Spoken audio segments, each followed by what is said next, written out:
Bienvenue dans cette leçon où je vais tenter de répondre à la question qu'est-ce que l'hypnose? J'aborderai la notion d'inconscient et nous verrons l'intérêt de se connecter à son inconscient par les moyens de l'hypnose.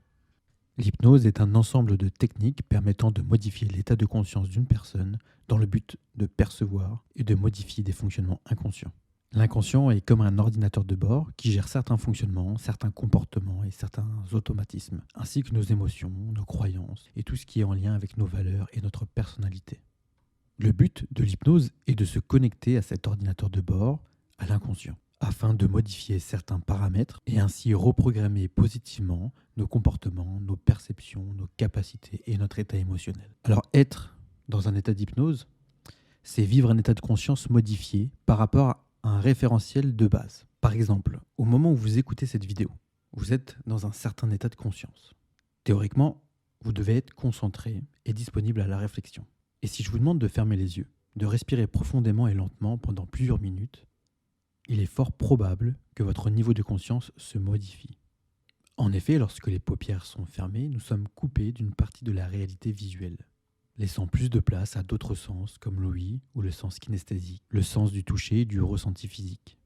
Voilà, en quelques secondes, vous avez changé d'état de conscience. Mais ce n'est pas ce qu'on appelle encore l'hypnose.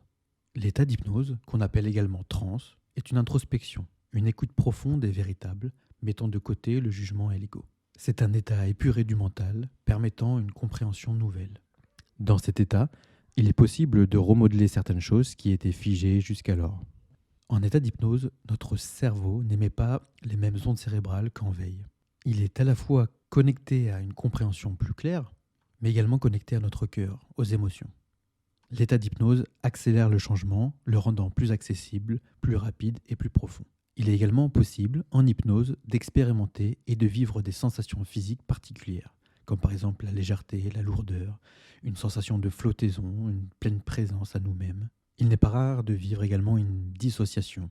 C'est ce sentiment un peu étrange d'être ici, là, bien présent, et en même temps d'avoir ce sentiment de flotter, de ne pas vraiment être là. De plus, il est fréquent de ressentir des picotements, de ressentir l'énergie qui circule dans le corps, des sensations physiques tout à fait particulières. Et parfois, il est également possible de vivre des hallucinations visuelles, voir des formes, voir des images imaginaires. Ce que vous devez retenir, c'est qu'il n'y a pas un état d'hypnose particulier. Ce n'est pas binaire, ce n'est pas blanc ou noir, 1 ou 0. Pour autant, il existe plusieurs signes qui montrent qu'on rentre dans cet état d'hypnose. Par exemple, la déglutition se fait plus rarement et plus lentement. La respiration s'approfondit et se calme.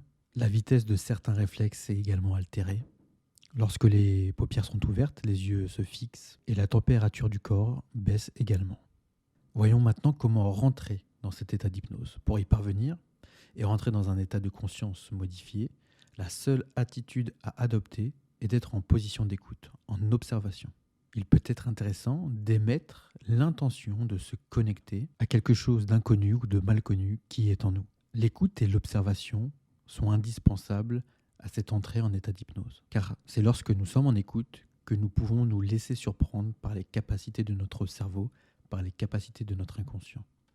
Il est tout à fait possible de rentrer rapidement dans un état d'hypnose. Et plus on s'entraîne, et plus cela devient facile. Mais plutôt que d'évoquer quelque chose qui n'est pas palpable, je vous propose de l'expérimenter. Sachez que l'état d'hypnose, ce n'est pas quelque chose de fragile, pouvant s'approfondir en le fractionnant. C'est-à-dire qu'il suffit des fois de remonter légèrement un peu plus de conscience pour replonger plus profondément dans cet état d'observation, dans cet état de transe. De plus, l'entraînement et la régularité avec laquelle vous vous entraînez seront vecteurs de votre capacité à rentrer dans cet état d'hypnose. Toutes les vidéos qui suivent de ce module sont différents exercices permettant d'induire un état d'hypnose. Nous utiliserons ces exercices tout au long de la formation. Je vous souhaite une belle découverte. Maintenant, c'est à vous de jouer. Je vous dis à tout de suite.